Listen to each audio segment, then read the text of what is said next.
a galaxy older than memory, where empires rose and fell like tides against eternity, there existed one power that had never known defeat. The Empire of Virex, they did not negotiate, they did not hesitate, and they did not respect weakness. For centuries, their fleets had crossed the stars, demanding tribute from every civilization they encountered. Those who complied were allowed to exist.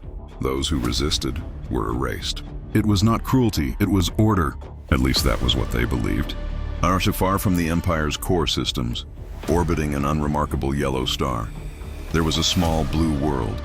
Earth to the Virex, it was insignificant. A divided species, a fragile civilization, a planet still bound to the surface of its own gravity. Primitive. And when the first Virex envoy arrived in Earth's orbit, their massive warship darkened half the sky. Cities paused, signals went silent. Humanity looked up, and for the first time, realized they were not alone. The message was simple, cold, efficient, unmistakable. Submit and provide tribute, or be removed. Rising conflict. The miscalculation. Inside the Empire's command vessel, Overseer Kael'thar observed the planet below. Blue oceans, white clouds, green continents, so much life, so much weakness. They have not unified, one officer reported. They are divided into hundreds of factions. Kael'thar's voice was calm. Then they will fall quickly. On Earth, leaders gathered in urgency.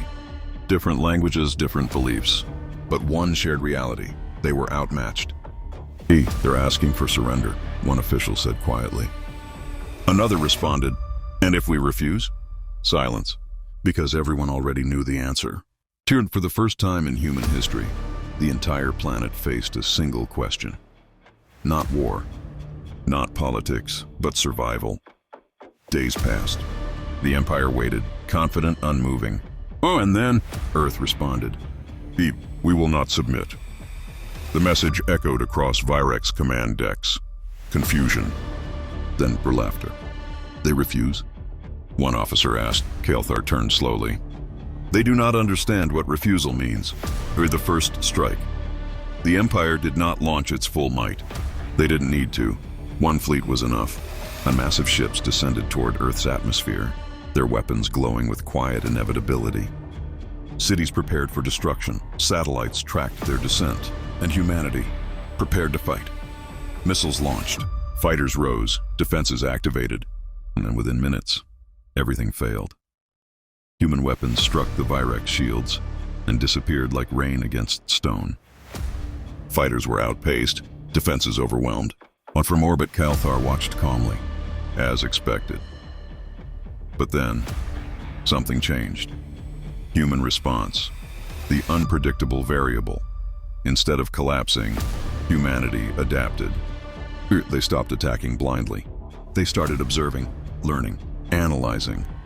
Within hours, patterns were detected. Within days, strategies shifted. They are adjusting, a Virex officer said. Kael'thar frowned slightly. All species adjust. But humanity didn't just adjust, they evolved. Fast. Instead of direct attacks, they targeted timing.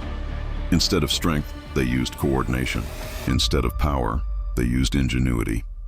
Small human ships began striking at precise moments, when shields fluctuated, when energy shifted, when attention faltered. Insignificant damage at first. But it grew. Not because humans were stronger, but because they were relentless. On Earth, engineers worked without rest.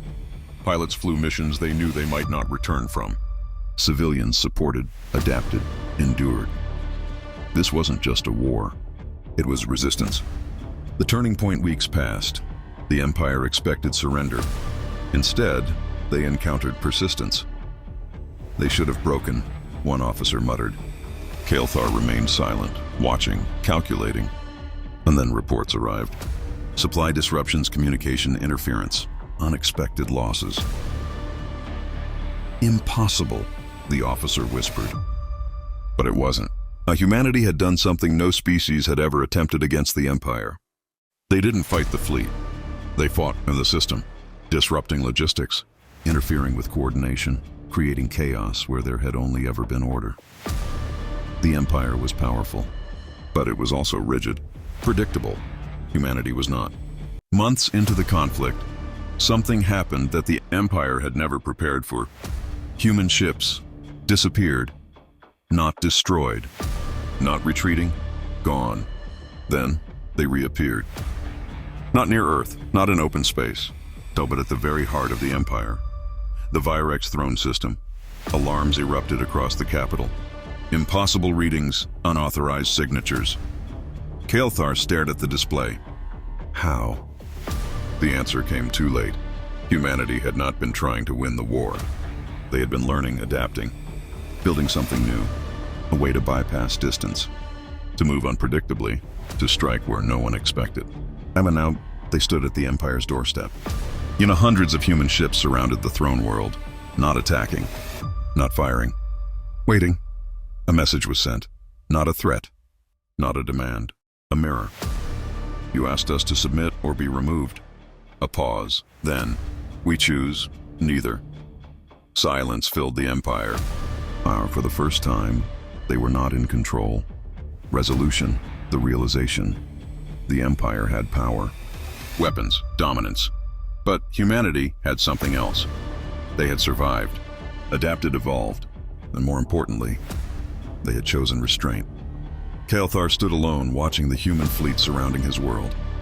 They could destroy everything, end the Empire. But they didn't. Why? He whispered.